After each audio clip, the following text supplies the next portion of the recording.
Bonjour à tous et bienvenue sur les Reviews Inutiles, je suis Jean Conan et aujourd'hui je vais essayer de comprendre la réponse à la question que tout le monde se pose. Est-ce qu'on va mourir, oui ou non? Bon, vous êtes tous confinés chez vous, on est tous en train de faire du gras à la maison, on se demande est-ce qu'on va pouvoir sortir. Et là on commence à nous parler d'une deuxième vague. Donc on va tous canner. Mais ce n'est pas compté sans les espoirs fondés de notre très cher ami et professeur à la notoriété plus que controversée ces temps-ci, notre très cher ami que j'ai nommé Corbier du Club Dorothée. Corbier concrètement personne ne le connaissait, enfin Corbier concrètement le grand public ne le connaissait pas avant qu'il ouvre sa gueule sur le coronavirus en mode t'inquiète tranquille je gère, faites comme moi et c'est bon. Résultat des courses. Personne n'a fait comme lui. Lui, il affirme que c'est cool, il n'y a pas de problème. Les autres disent que c'est un mytho, un charlatan. Donc moi, je veux savoir, est-ce que on va crever, oui ou non? Donc déjà, on va se renseigner sur Corbier là. Alors, déjà, c'est qui? Donc, Didier Raoult est né à Dakar, ok, est un infectiologue et professeur de microbiologie français, ok, spécialiste des maladies infectieuses tropicales émergentes à la faculté de... Ok, bon. Lauréat du Grand Prix de l'INSERM 2010. Grand Prix de l'INSERM 2010, c'est quoi ça? On va cliquer, ça, après tout ça peut être un truc donné dans une pochette surprise. Le Grand Prix rend hommage à un acteur de la recherche scientifique française dont les travaux ont permis des progrès remarquables dont la connaissance de la physiologie humaine en thérapeutique et plus largement dans le domaine de la santé. Comme la médaille d'or du CNRS, il est l'une des plus hautes distinctions scientifiques françaises. Ah! Bon, déjà, il a pas fait que présenter le Club Dorothée. Ça a été grosso merdo quand même le meilleur chercheur scientifique de France en 2015. On va voir s'il a d'autres trucs. Et il a pas eu que ça la même année. Quand on recherche, on trouve également qu'il a eu le prix scientifique de la Fondation Louis D. Alors attendez, on va regarder à ce que ça donne. La Fondation Louis D attribue chaque année un grand prix scientifique de 450 000 € pour aider des laboratoires et des équipes de recherche dans leurs travaux à caractère fondamental. Il est ouvert chaque année alternativement à la compétition internationale ou française. Bon, les membres du jury, c'est quoi? Ok, secrétaire perpétuel à l'Académie des Sciences, ok. Donc un mec de l'Académie des Sciences, un mec de l'Académie des Sciences, un mec de l'Académie des Sciences, un mec de l'Académie... Bon, il n'y a que des gonzes de l'Académie des Sciences. Ça a l'air street cred. Oh, on va se regarder la vidéo. Remise du prix. Ça va nous permettre de nous faire un avis sur Corbier pour savoir si vraiment ce qu'il dit c'est de la merde ou pas. Après ça, on va analyser sa dernière vidéo, on va voir si on y bite quelque chose et on va voir à quel point ça rentre en contradiction avec ce que les gens disent. Le jury du Grand Prix scientifique Louis D a décidé cette année... Excuse-moi de te couper dans ta jeunesse, hein, mais on peut voir à son costume que le mec est pas là pour fêter Halloween quand même. Hein. Niveau street crédibilité, je pense... Le prix est partagé entre Didier Raoult, professeur à l'université d'Aix-Marseille. Street cred, le mec c'est le seul en blanc. Et Chris Bauer, chercheur à l'École normale supérieure de la rue d'Ulm à Paris. Didier Raoult est docteur en médecine de l'université.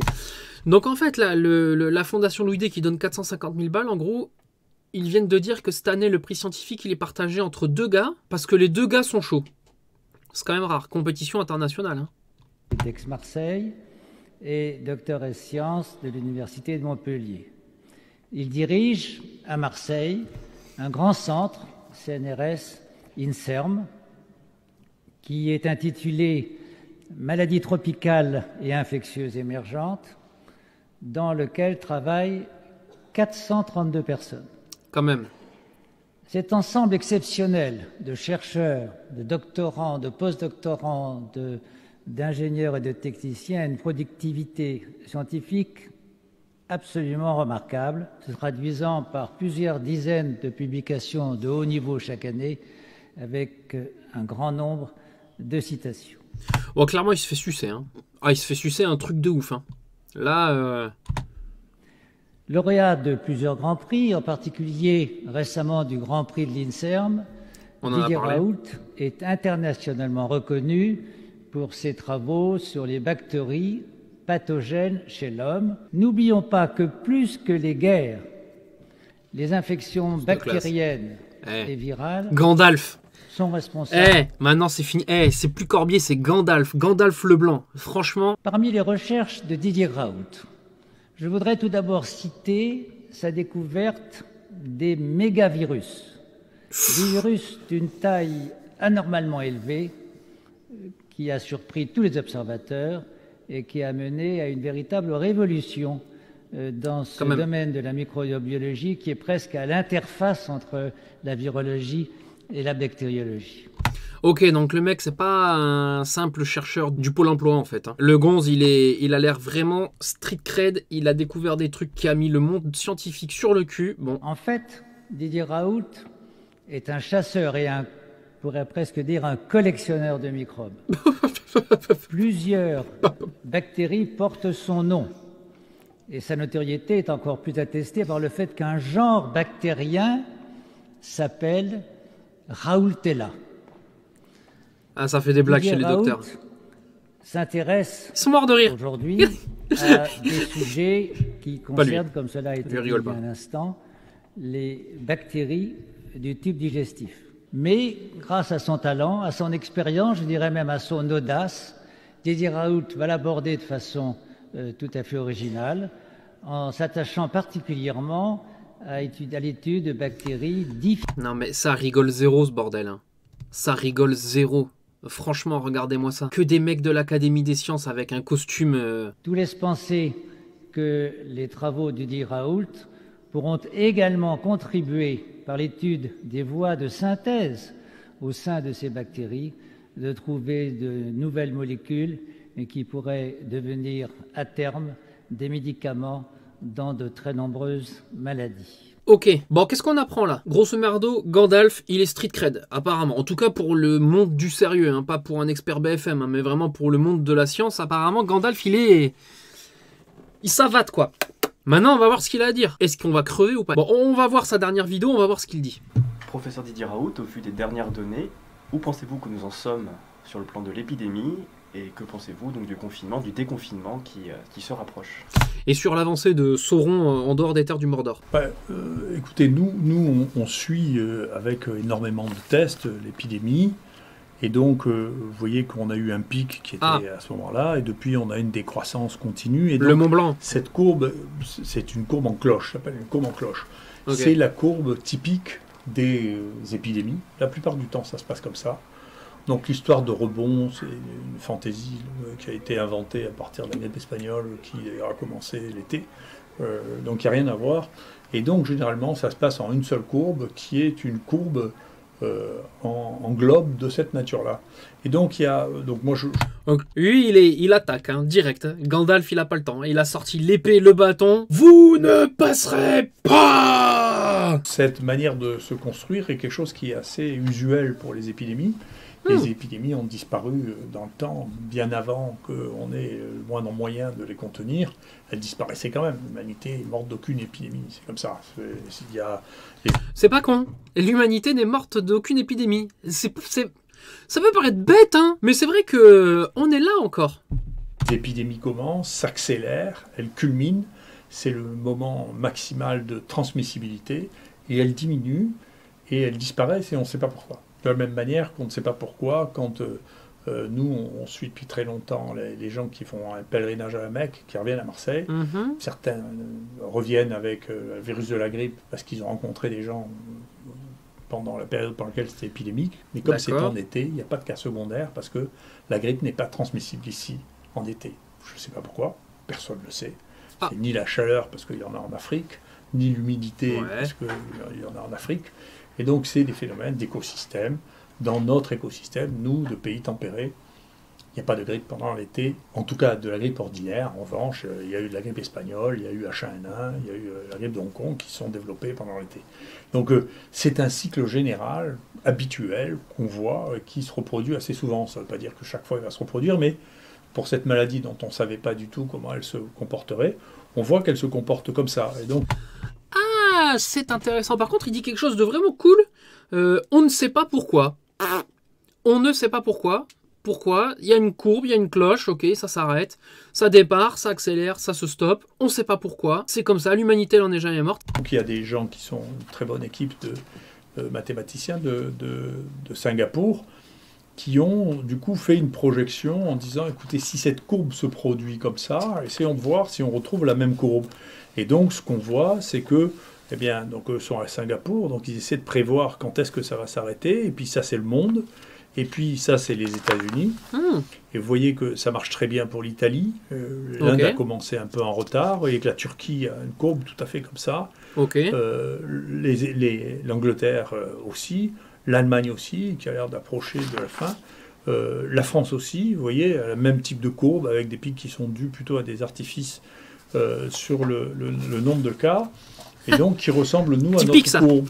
Et donc, bien sûr, encore une fois, les prévisions sont à prendre avec précaution, mais les dates qui ont été fournies par le président ne sont pas extravagantes, dans le sens où cette étude prédit que 97% des cas auront eu lieu aux alentours du 7 mai et 99% aux alentours du 19 mai. Donc on est dans la marge de, effectivement... Le mec s'est fait chier dessus par le gouvernement qui ne l'ont pas écouté sur son traitement de la chloroquine, etc. etc. Bon, et quand même, il n'est pas rancunier, hein, parce qu'il est là, ouais, des prédictions de l'État, etc. Et, bon, il n'a pas l'air d'être en guerre, hein. Il a l'air de s'en battre les couilles, hein. Concrètement, il n'est pas... Au moment où on devrait pouvoir faire du déconfinement et organiser, d'isoler seulement les gens positifs, sachant qu'il est vraisemblable qu'à ce moment-là, la transmissibilité du virus sera devenue beaucoup plus faible. Voilà, ça c'est des données réelles, encore une fois, hein, c'est pas des fantasmes sur... Ouais, c'est pas lui qui les a faites, ces données, il travaille avec beaucoup de gens à travers le monde, donc là il a dit ce sont des mathématiciens de Singapour qui ont fait des calculs, qui ont analysé des trucs, donc en fait le Gong c'est pas tout seul en fait, il se considère pas comme le héros ou quoi que ce soit quoi. Effectivement, il y a d'autres mages hein, dans le Seigneur des Anneaux, hein. Il y a des mages Grimm, le mage marron, le truc comme ça, je sais plus... Mais effectivement, ils sont pas... Et d'ailleurs, est-ce que c'est pas Gandalf le multicolore? Est-ce qu'il ne devient pas Gandalf multicolore, je crois? C'est pas une blague, hein. Gandalf, il y a Gandalf le gris, mais quand il revient, il est... Ah, je sais plus, bref.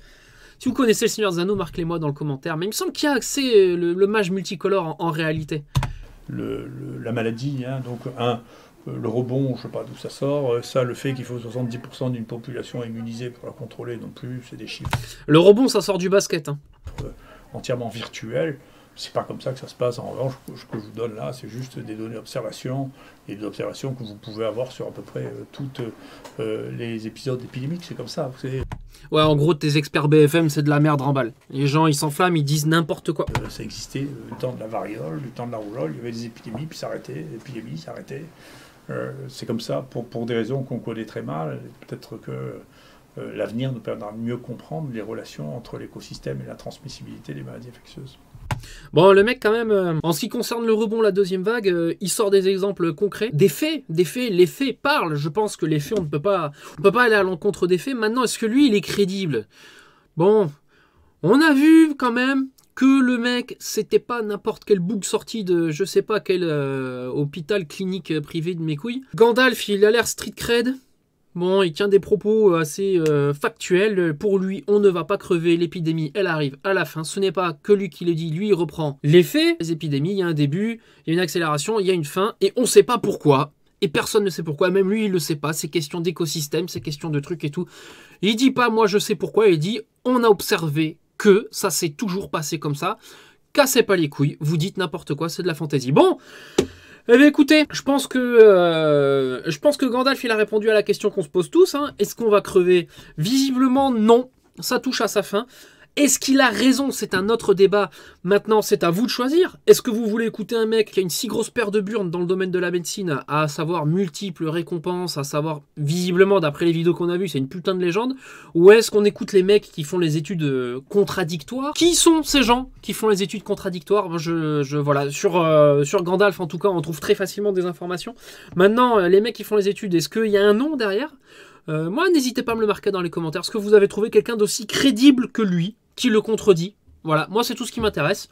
Hein, je suis pas scientifique, mais au bout d'un moment, je pense que voilà, son avis, il faut suivre le mec qui est le plus crédible. Voilà. En tout cas, moi je sais pas s'il a raison ou s'il a tort. Il y a que l'avenir qui pourra nous le dire. Hein. N'hésitez pas à me marquer dans les commentaires ce que vous pensez de ce sujet. Hashtag Team Gandalf ou hashtag Team Saruman. Puis comme d'habitude, hein, un petit pouce, on s'abonne, on active la cloche. Ça va de soi. Portez-vous bien. Bonne fin d'épidémie et gros bisous.